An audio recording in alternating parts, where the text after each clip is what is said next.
What's up, YouTube? It is your Lord and Savior King D353 here. And I hope you all enjoyed WrestleMania last night. It was a good show. And honestly, it's been a while since any pay-per-view has made me feel, honestly, any which way about anything. As a result, while it's been a while since the last time I've ever spoken about a pay-per-view, I figured I would do so again. This time talking about WrestleMania 38. Now, it probably won't be as paint by numbers as my old reviews, because honestly, recaps. Because honestly, it's less that I want to recap it, more so like I want to give my own thoughts on it. And yeah, I know this is late, I know everybody else has done it, so you don't want to watch it, that's fine. I get it, I understand. But hopefully you'll enjoy my little 2 cents on the match card and each of the matches that happened, all the while enjoying my gameplay of my rise in WWE 2K22. So, the order of these matches I have here is based on this website I'm on because I don't remember the match order. But night 1 started off with the Usos versus Nakamura and Rick Boogs!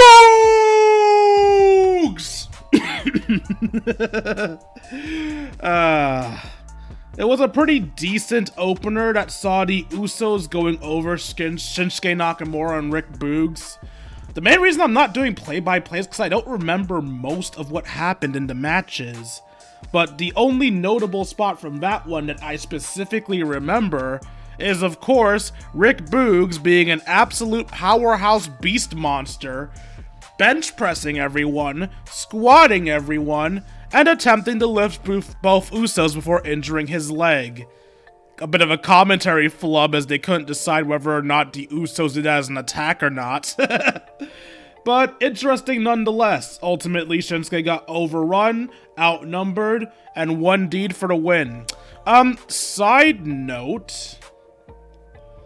Luckily, no, I guess this is an important note, but I feel like a dumbass. I thought the 1D stood for the day one, not for the one and done, so I'm a bit of an idiot, but this wasn't one of the matches I really had big opinions on, so yeah, it was a good opener. It was decent. They are surprisingly making Rick Boogs look absurdly strong. Like, at first, Rick Boogs was clearly Shinsuke's valet, but now he is the dominant and predominant member of the tag team, which is odd to me. Has Rick Boogs gotten popular enough to have Shinsuke betray him because he's doing too well for himself? Anyway, next up we have Drew McIntyre versus Happy Corbin. And oh my god, this match can go fuck itself. Alright, so listen. I accept that there are main eventers, there are mid-carders, and there are jobbers. I accept that not everyone can be pushed. And I accept that sometimes someone's gotta win and someone's gotta lose. However, I do feel like the few things a wrestler has, you should let them keep when you can and if you can. Baron Corbin has gone on record to state he could live his entire life happily never winning a WWE title, as long as he keeps the one success his character truly has. A finisher that no one has kicked out of. I should do a proper match recap before I continue whining about this. Match happened, Drew dominated most of it, what a shock. But Baron Corbin gets his licks in. He hits the end of days, 1, 2, kick out. Baron Corbin's one thing was an ends of days never being kicked out of, and it was killed by Drew fucking McIntyre before Baron ate a Claymore for the 1-2-3. It sucks that that's gonna be really obvious post-editing. Anyway, Drew McIntyre did not need that rub. Drew McIntyre is already over. He is already a main event star. He's already basically the face of the company. Roman's not the face of the company. Shut up, Drew is. He did not need that. They could have easily just had Drew reversal the move, Claymore, 1, 2, 3. It is bad enough that he took away Corbin's undefeated streak, which of course someone's going to do that eventually. They did not need to take away the end of days streak. They did not need to do that. I am absolutely disgusted in the WWE for taking away something from that man that he treasured so fucking dearly. WWE, go fuck yourselves. A lot of people have said as long as they keep protecting the move, and as long as it's not a regular thing, like only Drew does it or only the biggest of the big do it, they will still be fine. But honestly, like, there's truth to the matter, obviously. Obviously, like, it's like the Toadstool, or very few people kicked out of it. But the only problem is, Baron Corbin's a weak-ass wrestler, doesn't hit his finisher as many people as he should. Comparing it to the Toadstool Piledriver legacy, kind of dies when you remember who it's connected to. Honestly, with how weak of a wrestler Baron Corbin comes off sometimes, basically Dolph Ziggler levels of, oh, look at me, I'm basically the entranceway to becoming a main eventer. He needed that move to be undefeated, man. I do hope they at least give him something to make up for that, like a championship run. It obviously won't make things better because, again, he stated clearly he would rather have a move that no one has kicked out of than a championship run, but they gotta give him something, man. Baron Corbin has worked hard for this company for so long, despite how they treat him. He deserves something, man. And no, I don't mean an Andre the Giant Memorial Battle Royal win. I don't mean King of the Ring win. I don't even mean Money in the Bank. I mean an actual championship. Something that will be in the record books and people will give a fuck about. Because I assure you, no one gives a damn about Money in the Bank holders that didn't win their titles. I didn't forget what you did to Otis, WWE. I will fucking end you. Alright, sorry. Being unprofessional. Letting anger get the best of me. Let's move on. Kind of like Champ has to go on from Goldie here. Ayo!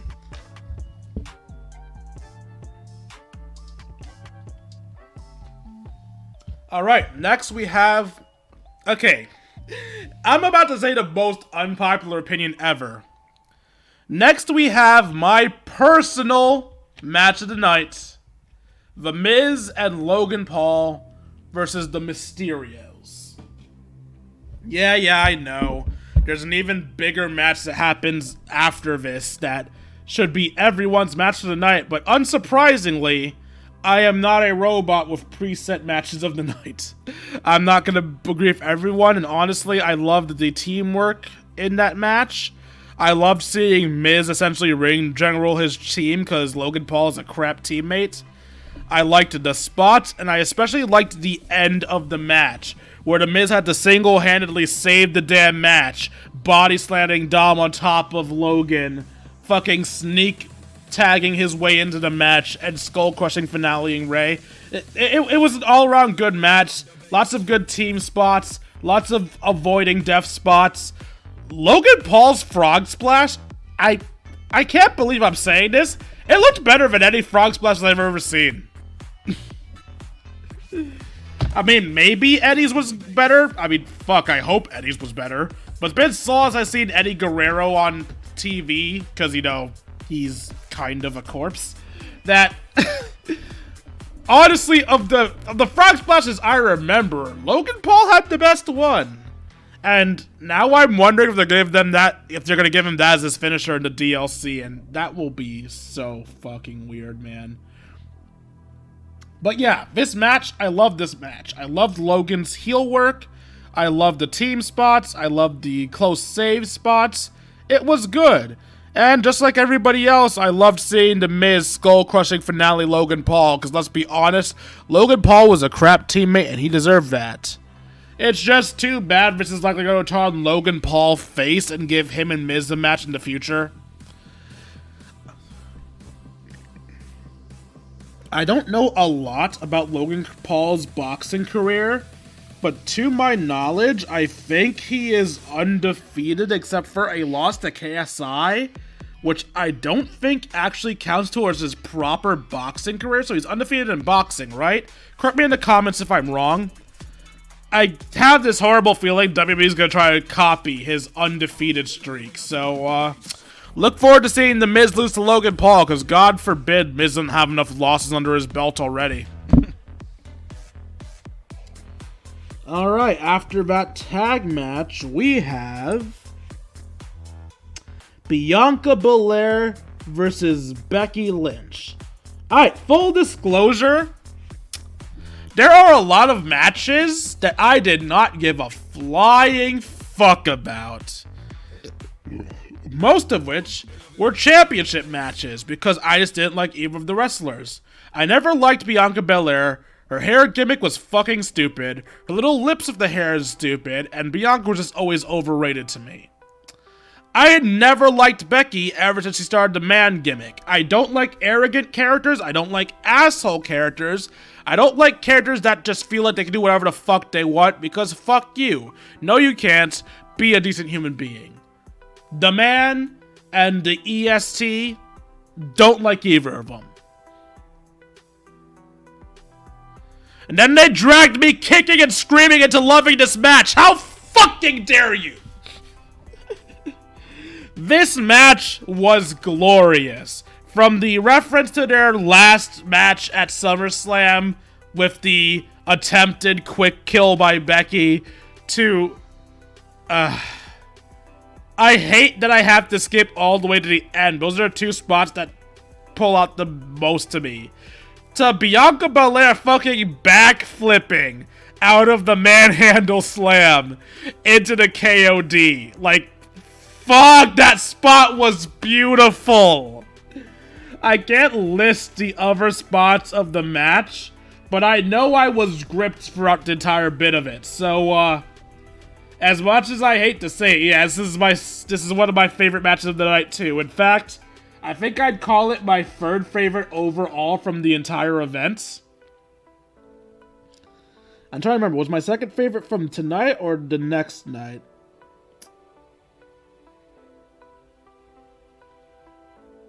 Nah, my second favorite was from tonight as well.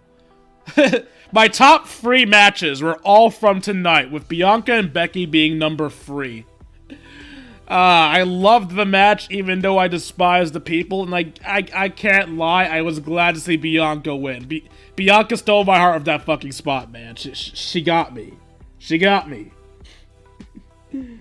Next we have the mystery opponent of Seth freaking Rollins. Drum roll, please.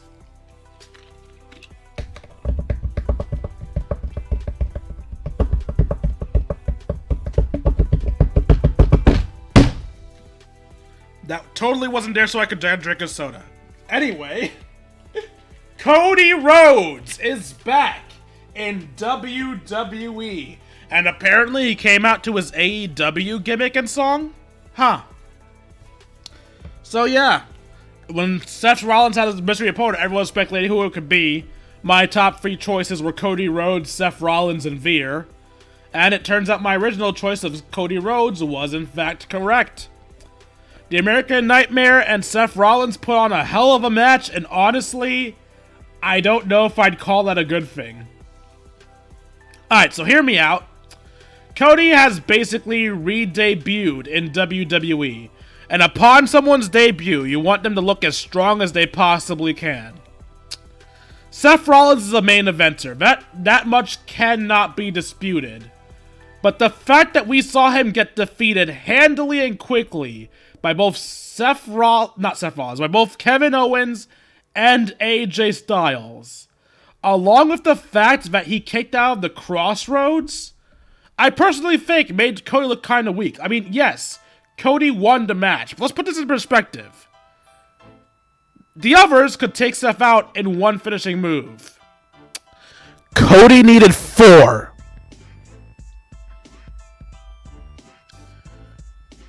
Honestly, while I understand they need to make it look competitive, for the sake of making Cody look strong, they need to do one of 2 things in my opinion.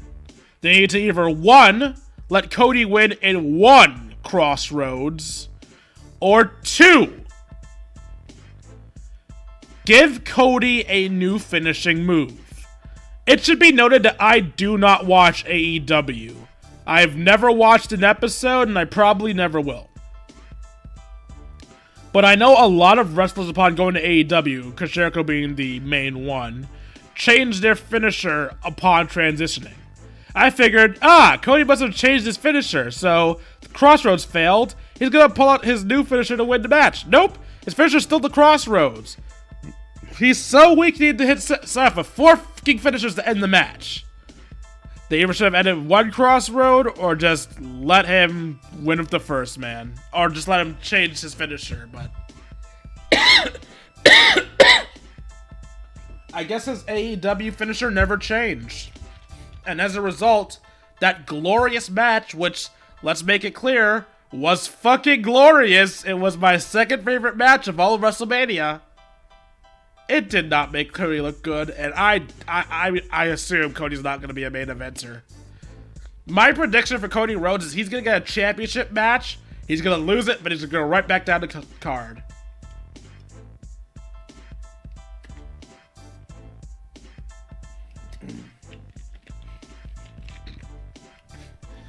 God, why does my throat hurt so much? I'm not even talking that loudly.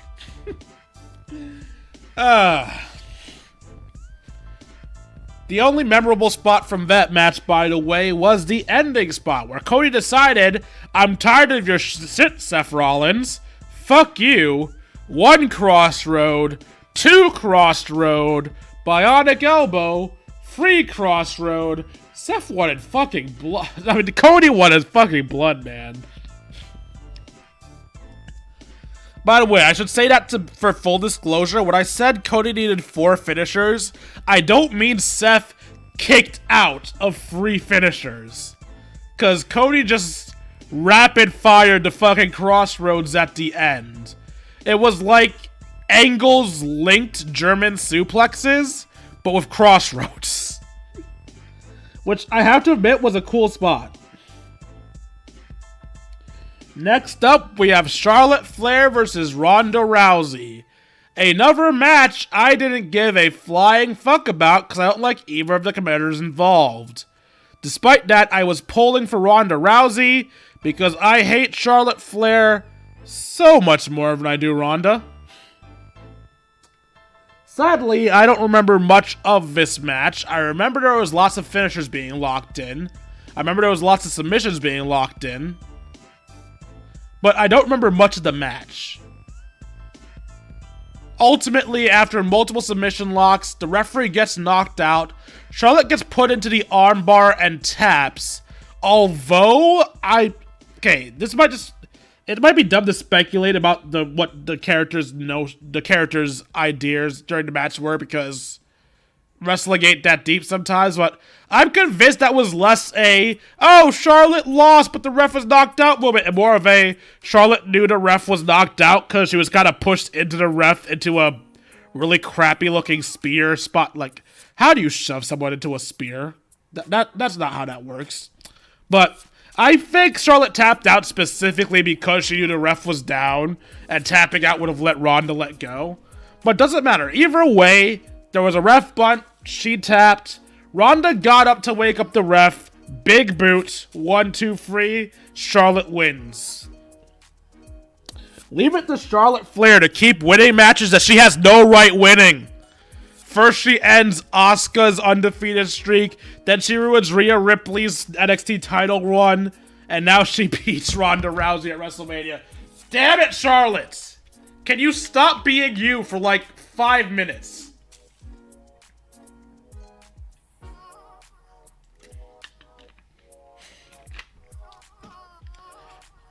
Despite my annoyance with Charlotte, the fact of the matter states that was a decent match. It wasn't one of my top 4, but it was a decent match.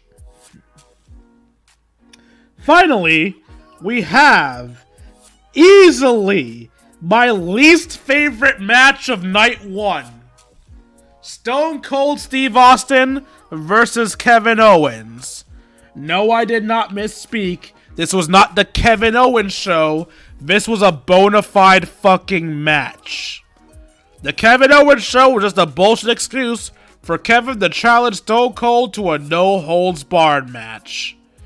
In other words, a match where Steve can take as few spots as possible because he has neck problems. Which is understandable. Excuse me. So Kevin and Kevin and Steve basically spend the match punching each other around the arena, knocking each other into barricades, smacking each other about. Side note, Steve is drinking throughout the entire match. I don't mean drinking after the match. I mean he will whip Kevin's ass and then take a break to take a swig of beer. They go around, Kevin suplexes Stone Cold onto the concrete. Stone Cold suplexes Kevin onto the steel. They brawl around some more. Kevin stunners Austin in the ring. 1, 2, kick out. Kevin gets a chair, goes to smack Austin in the head, but Austin dodges, causing it to bounce off the ropes, and nail Kevin in the head. Stunner, 1, 2, 3, Austin won. This match can also go fuck itself. And here's why. 1. Steve Austin did not need this win. He is a fucking legend. He is already one of the best to ever do it. Why did he have to come back just to beat Kevin Owens, who, by the way, now looks like an inferior bitch? Because not only was Steve Austin dominating most of the match, and not only did Steve Austin dominate this match while fucking drinking throughout it, making it clear that he was not taking Kevin Owens seriously at fucking all. But now, Owens' stunner just looks weaker than Steve's, because Owens couldn't keep Steve down, but Steve could keep Owens down in one goddamn stunner. When Kevin Owens started using the Stone Cold Stunner, I assumed that means Austin gave him his blessing, and Kevin Owens was being made the new Stone Cold Steve Austin. Tonight, it became made official that Owens is not the new Austin. He's a basic bitch. Back down to the mid-card where he belongs. Now, also, it should be noted, I'm not the type that says, they lost the match. They're buried. But you cannot fucking tell me that Owens is a main eventer after being casually massacred by Austin like that. Honestly, if Austin at the very least wasn't drinking mid-match, I could let it slide. I could say, well, he's one of the best in the business. Austin's just canonically strong. It's fine. It makes sense. No. No. It was ruined when Austin didn't take the match seriously and still won. Kevin looked like a baby back bitch, and the main event as a result was absolute shit. Not just because of bad booking, because the match itself was mediocre. Because, of course it was. I mean, Steve couldn't take spots. He has a broken neck.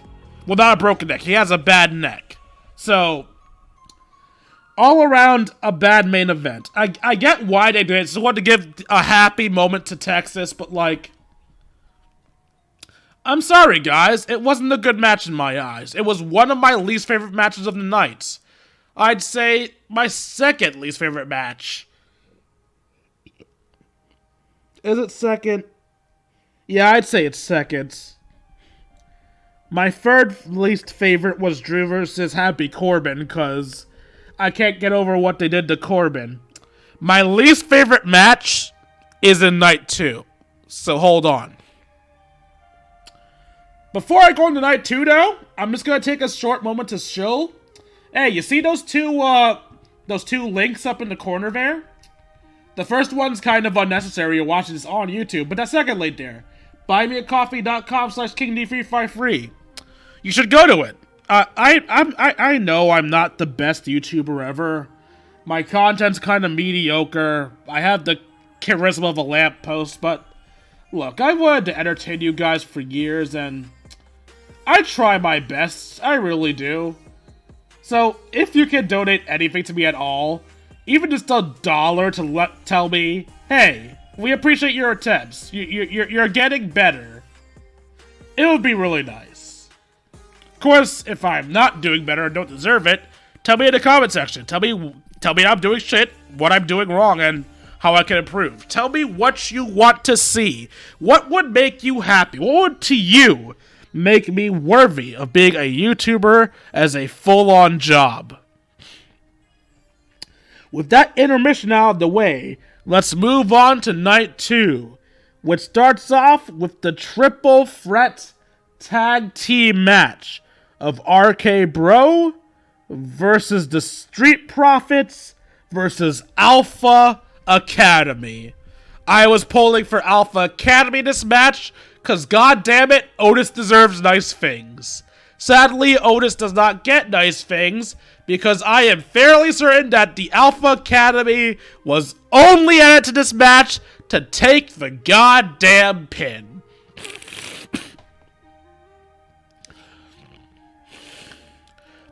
That aside, the match was pretty good. Everyone got to get their shit in. Otis looked like a fucking beast. Randy Orton and Riddle showed off some great teamworks. Montez Ford is Montez Ford. It was swell. Everybody was awesome. The match comes to an end with Chad Gable getting absolutely decimated by the Street Profits in the ring. Angelo Dawkins jumps out to neutralize Otis, and Montez Ford goes up for from the heaven RKO from Matt Riddle. Drag him to the corner. Actually, don't drag him to the corner. They were all active at once, right? So no, he was already in the match. So goes over to Chad Gable, finishes him. 1, 2, 3. RK Bro retains their titles, and of course Chad Gable took the pin because of course he fucking did. That's why he's here. He was here to take the pin. Now, I couldn't tell really if the Street Profits were still faces or if they were turned heel for this feud. The post-match moment confirms that they were not heels. This was just the heels are fired up. I mean, the heels. The faces are fired up, so they're going to act more ruthless thing. Because after the match, the Street Profits come in the ring to celebrate with RK Bro. They bring in Gable Stevenson, who is still being made a big deal of, even though he isn't that big of a deal. I don't know why everyone cares so much. They're about to all drink, but then Chad Gable comes in to ruin the party, knocking the cup out of Gable Stevenson's hand. All the teams just leave the ring, leaving just Chad and Gable Stevenson in the ring. And he smack talks them. He tells them to shoo.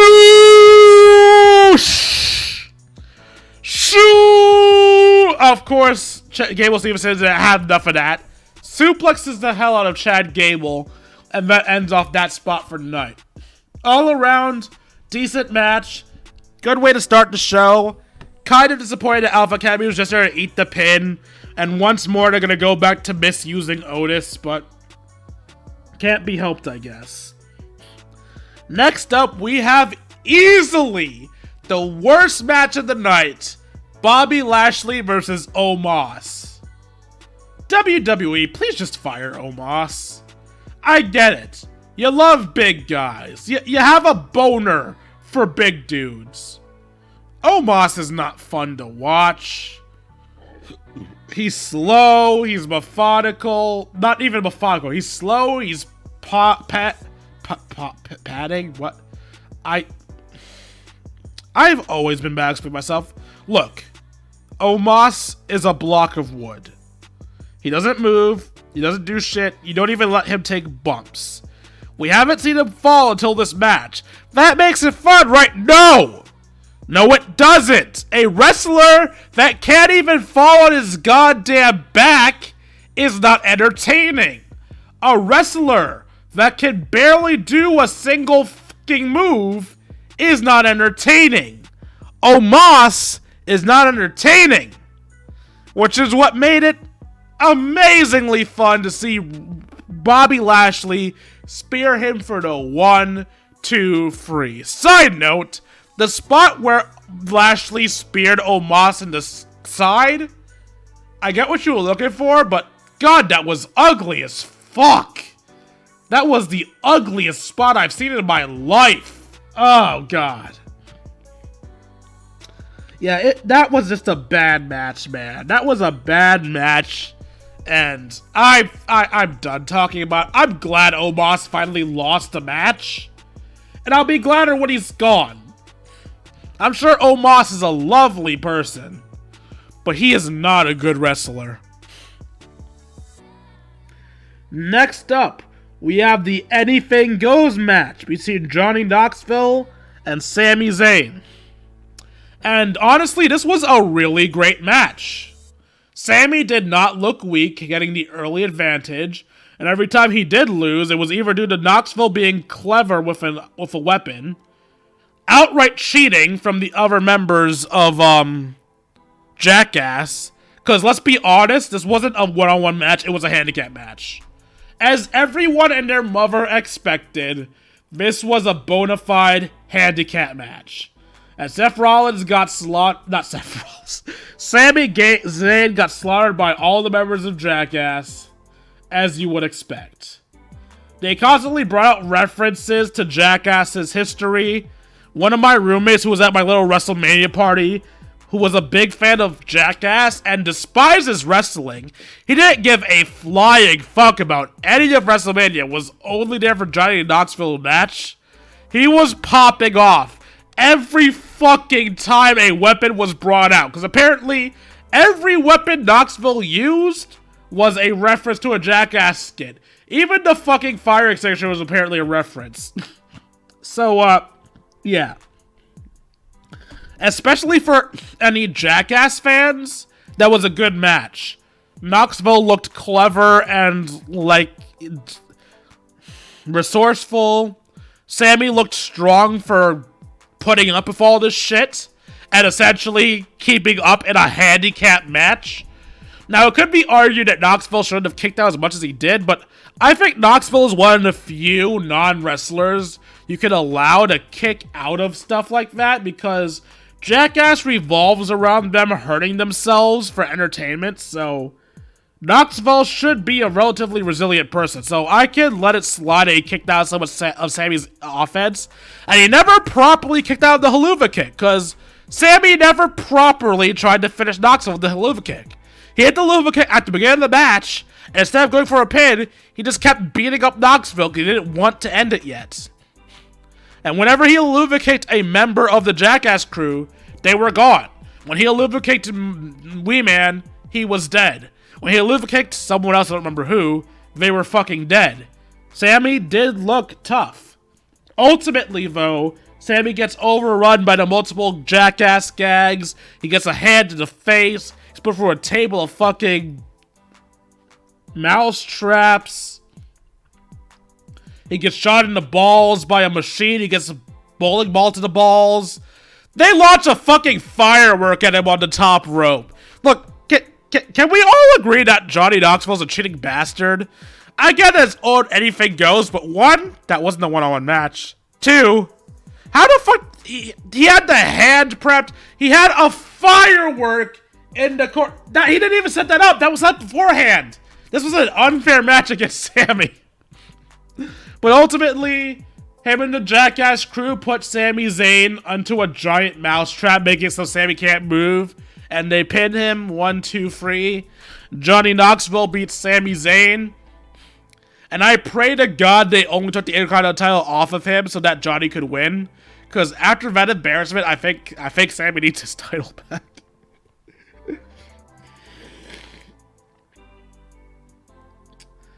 Next up, we have the Fatal 4-Way Tag Match. Sasha Banks and Naomi versus Queen Zelina and Carmella versus Rhea Ripley and Liv Morgan versus Natalya and Shayna Baszler. The battle of the women we have nothing to do with, who are all just a push-together tag team. God, this match's premise was stupid, but the match was decent. I'm not even going to try to do a play-by-play, though, because I don't remember most of it, and quite frankly, I'm annoyed with the outcome, because look, maybe I'm just dumb. Maybe my opinions are trash. I just don't like Sasha constantly winning every title under the sun. There are some women that I could see that I'd be happy to see off the top of the mountain for a while. Sasha, Becky, Charlotte. I just love to see this. Just take a break from the main event. Take a break from the top of the mountain, please. Give Liv Morgan a championship. Look, can Liv Morgan be on the top of the ladder for like a minute? But yeah, ultimately, Sasha Banks and Naomi pin Zelina Vega to win the tag team championships.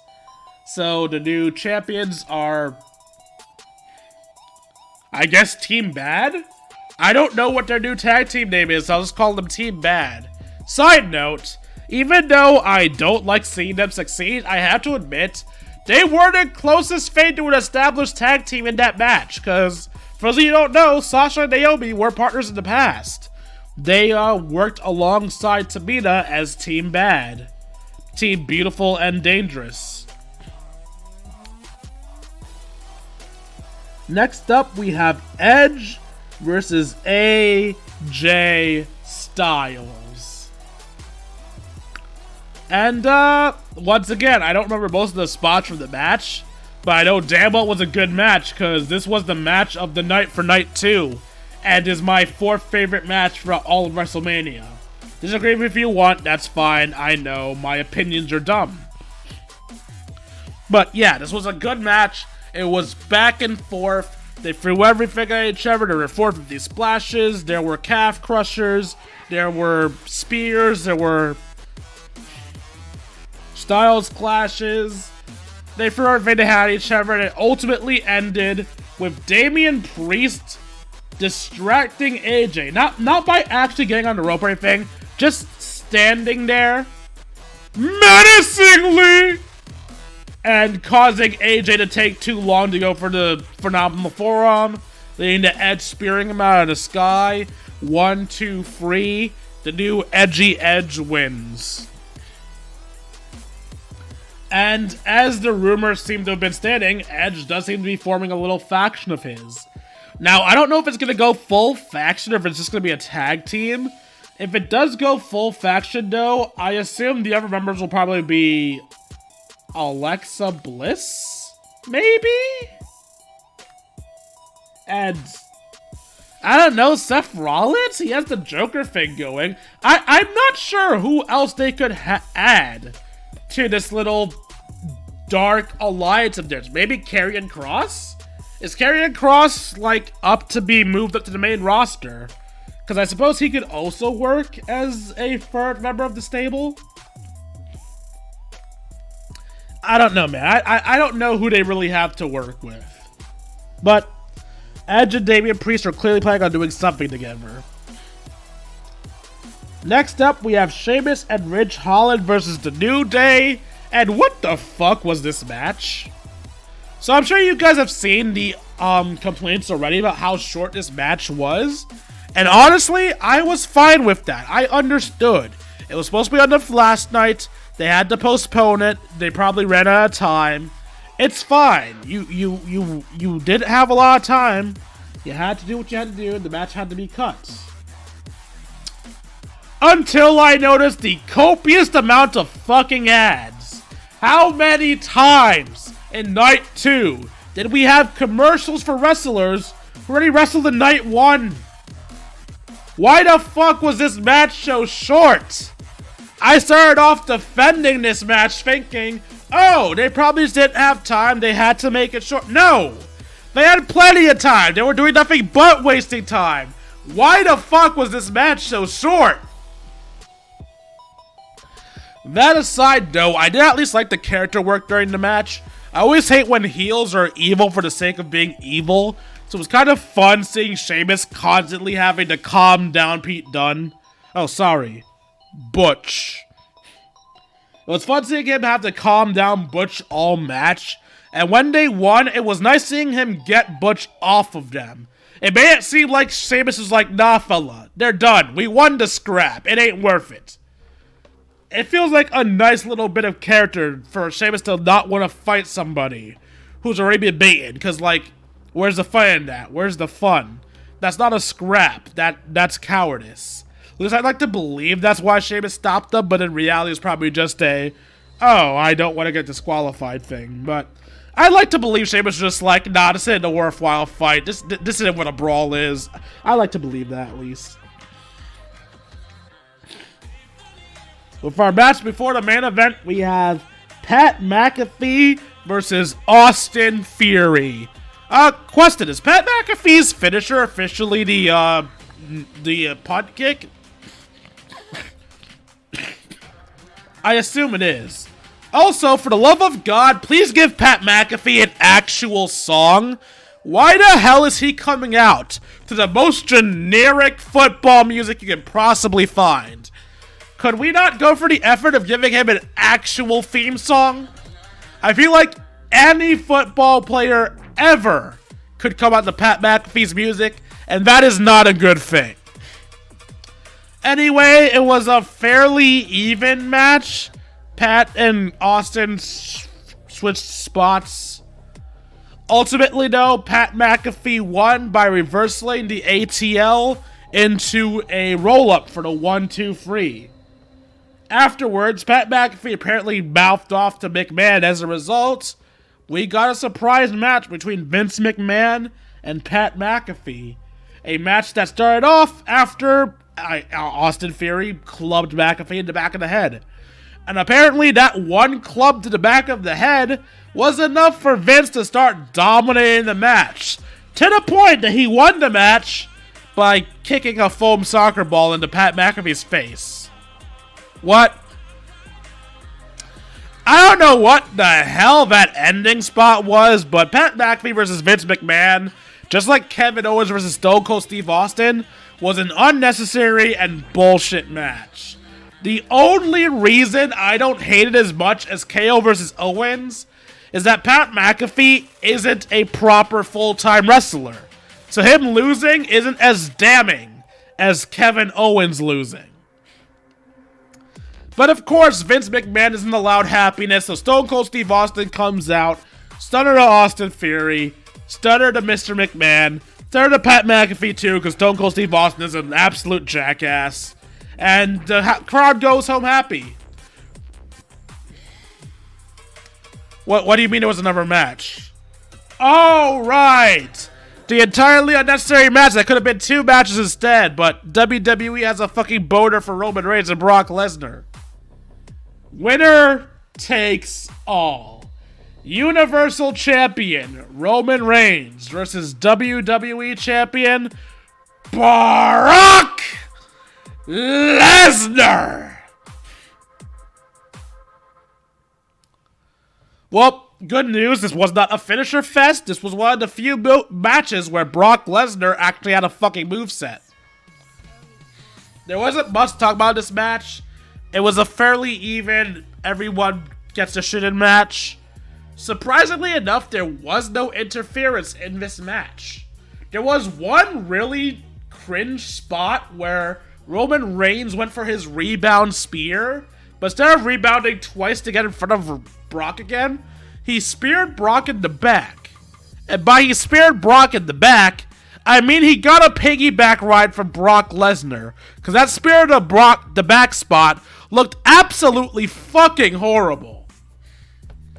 Luckily, that isn't what ended the match. Rather, what ended the match was Roman presumably dislocating his arm and telling Paul Heyman that his arm is out, but then spearing Brock Lesnar out of nowhere for the 1-2-3. I'm not sure what the point of Roman telling Paul his arm is out, only for Paul to just say, "Come on, my tribal chief! You can do it, my tribal chief! I believe in you, my child. You're his manager. Pop his fucking shoulder back into place, dumbass. I feel like that's literally your job, to assist your man as best you can without directly interfering with your opponent. Why were you just begging him to do shit instead of, you know, helping him? That aside, ultimately, Roman Reigns wins, and he is now the undisputed WWE Universal Champion of the world. And I fucking hate it. Because, one, we still have the brand split in effect. We did not need one world title. Two, this furthers the fact that we're going to have less pull for people who need to get higher on the card. Because we now have only one championship. And three, why are you killing the brand split again? Please stop. I'm begging you, stop. Oh, they're not killing the brand split. Guys, they took away the 2 world titles. I think they're going to kill the brand split. So yeah, that was WrestleMania 38. It was a very good and entertaining night of wrestling. But as you've seen, there's some stuff about it that just really irked me. Austin doing what he did to KO. Them taking away Baron Corbin's magnum opus. Omos, just Omos existing. There were some things on the show that did rub me the wrong way. But ultimately, it was a good enough show. It was entertaining. There were some beautiful matches. My top 4 matches of the night, once again, were Miz vs. Logan Paul at number 1. Cody Rhodes vs. Seth Rollins at number 2. Bianca Belair vs. Becky Lynch at number 3. And Edge vs. AJ Styles at number 4. It was a fine show, even if certain things in it pissed me off to no end. And I just wanted to vent about the things that annoyed me, you know? They pissed me off so much. I just had to talk about them. Thank you for taking the time to listen to my little rant here. I hope you enjoyed. Again, if you feel I deserve it, you can donate to me at buymeacoffee.com. Every dollar counts, and for as little as $1, you can join my personal Discord where we can chat, have fun, share memes, just have a grand old time. I will see all of you beautiful people tomorrow with an episode of Pokemon. Deuces, YouTube.